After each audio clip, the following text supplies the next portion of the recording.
what is No Child Left Behind? If I'm the lay person and you wanted to sum it all up, what would you say as a legislative policy it's all about? Well, it used to be, that term came about because the law was called the Elementary Secondary Education Act, which was really just kind of a partnership with the federal government with local school districts, and it was an extra funding stream.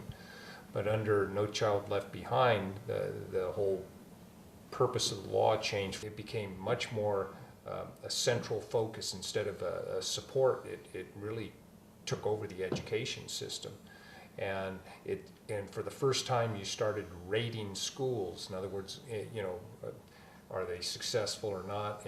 And the way that it all came about, that we'd use one test to determine if a school was a failure or a success. And for the first time, really, is this idea that kids are either winners or they're losers. I mean, that's what we're doing to kids right now. And you can, because I talk to teachers all the time, I visit school sites all the time. Kids understand that not being proficient means they're failures. That's how they internalize it. If they hear that their school didn't do well, they start to blame themselves. And so we're scarring a whole generation of kids, with this, the way that we're handling it. I don't think you'll find any teacher that's opposed to having standards, and trying to hold people accountable. But this, one size fits all education where, we treat all kids as if they're the same and they have the same abilities and they come from the same background and all of those things. Like, none of that stuff seems to matter, that they all have to do it. And it's really sad. What has all of that legislation done to the effectiveness of public school teachers? It's a setup for failure. In what way? They're setting the bar so high it's unreachable, and it's restrictive to what we can do as a teacher in the classroom, and not just teaching them what they need to know, but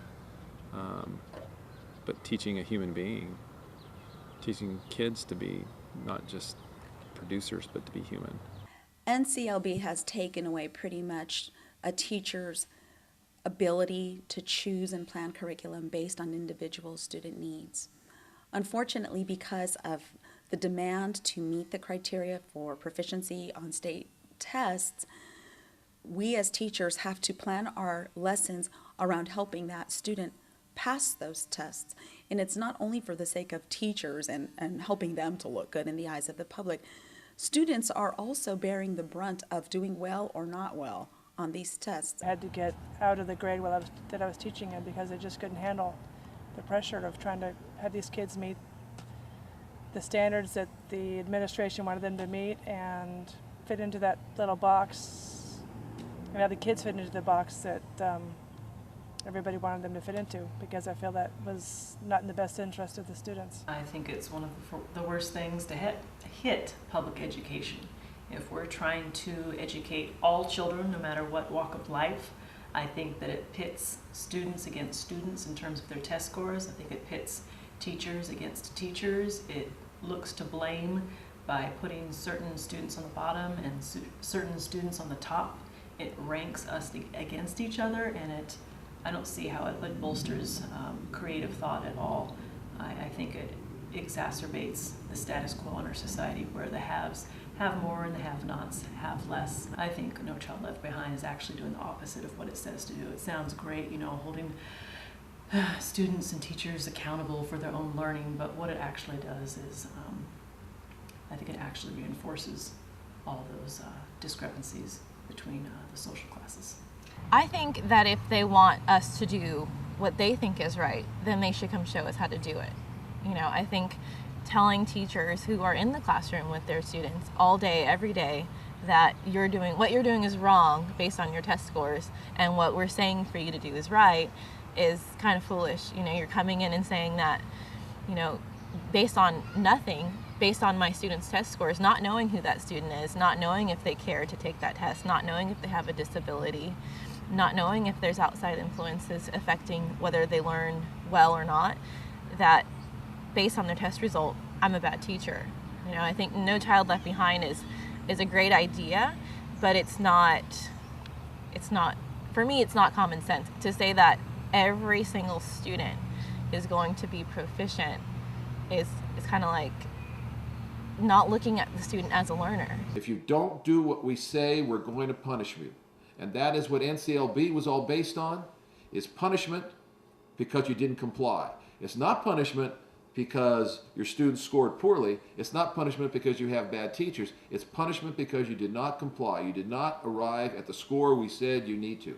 That kind of strategy is often used in the sales industry, not for all, but often used in the sales industry. If a salesman doesn't make their sale quota, they're punished. They don't get their money. They may get fired because they didn't make the quota. And they're transferring that whole mindset on the schools. If you don't do what we say, you're going to be punished.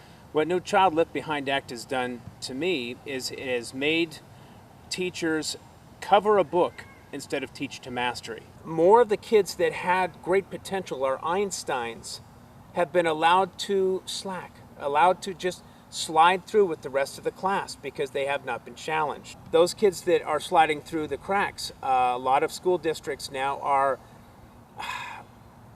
I'm going to use the word trepidatious, that's one of those school words, to use the word special education because there's no money. The more money you take away from a school district, either you lose aides, you lose programs. I was speaking just the other day to a teacher that they have no PE, they have no art. These are ways that young people can present themselves in a different manner than just choosing A, B, C, or D. Race to the Top and No Child Left Behind are basically based on the idea that a test score should be the measure of a child. And as we all know, we can't just value people based on a test score.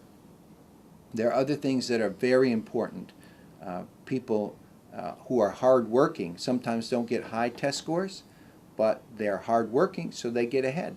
People who are artistic or who are articulate sometimes can be very effective even though they don't score high on a test. Unfortunately, schools are narrowing the curriculum to only do those things that will score high on a test. Will that create a better society? No, it won't.